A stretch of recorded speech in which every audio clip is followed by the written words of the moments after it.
But we do have 6 games, I believe it is, tonight. Let's start with some of these. Lehigh visiting Army up there as you make the majestic trip up the Parkway to West Point tonight if you're in the New York area. Why not? Heavy lumber here, too. 31.5, actually down a little bit from earlier. You have Oklahoma laying the 42 against the Owls at home in prime time. That's an ESPN game. And FAU visits Michigan State as well, minus 13 now for Sparty with that 44.5. And as we were mentioning yesterday, Joe, that, of course, was the kid on Michigan State who told everyone to take the over tonight in that game. So I guess we got to listen to him, right, Joe? Do we listen to the kid? We take the over in Michigan State and FAU? Listen, you could, but this is a play of mine here tonight. I laid it with Michigan State, Florida Atlantic, not too far down the road for me. It's the second year for Coach Tom Herman, and this is not good. They've got a total of 3 starters coming back from a year ago. Not good here. Their offense is less than average. They didn't add anybody in the transfer portal that's going to move the needle, and they are going to struggle, much like they struggled last year. And I'll tell you this.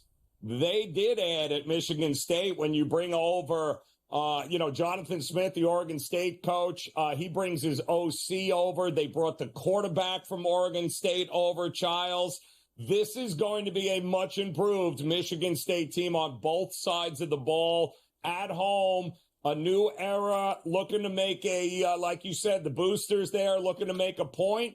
This is blowout written all over it for Michigan State. Make no mistake about it. And team total over may not be a bad play either.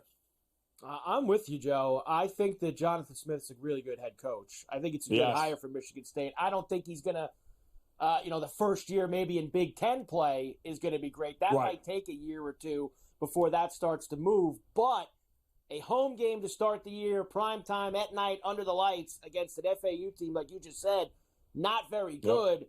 Really good opportunity for him to make some people happy in his first on-field performance as the head coach for the Sparty. So I like it a lot.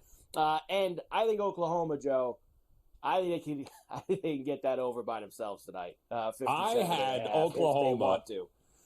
My numbers have Oklahoma. If the starters were to play the full game, I have them by 54.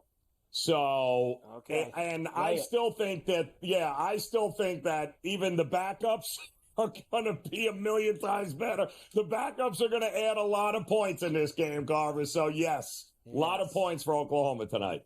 I'm with you there. Elon visits Duke. You're going to think I'm nuts, Joe, and Lisi thinks I'm nuts. I think Duke made a really good hire with Manny Diaz. I like Malik Murphy, who's going to be their quarterback this year, who came over from Texas.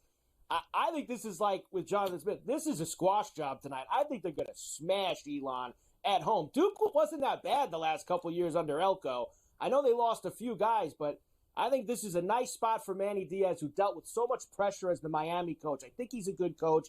A lot less pressure in Durham with Duke, and he gets it done tonight. You have Wisconsin. You mentioned yesterday about Fickle needing to get off on the right foot at home against Western Michigan. And TCU and Stanford, late night, under the lights in Palo Alto, down to 8.5. This was around 10 like a week or two ago, Joe. Yeah, money is rolling in. I mean, you mean Manny Diaz, the Temple head coach? No, Miami head coach. No, you're right. Yeah, Temple, then Miami. Yeah, right. I do. I think he's perfect for Duke. I don't think he was perfect for Miami as a head coach, but I think you're right. He'll have some pieces, and they'll beat up the lesser thans all year long here. TCU and Stanford is a interesting one, especially with the market movement. I actually have the over in this one because both of these offenses are going to be much improved here. You got a sophomore now and Josh Hoover coming back for TCU. We always know that guys that get playing time as a freshman, that sophomore jump, it's usually a pretty good one. That offense is going to be pretty good. And the same thing with Stanford. Stanford has got some guys on offense, returning a lot of guys. They're going to be able to score on a terrible TCU defense still. I think the over's got a lot of value in this one here. It's come down a little bit, but it wouldn't shock me if this thing lands in the 60s at all.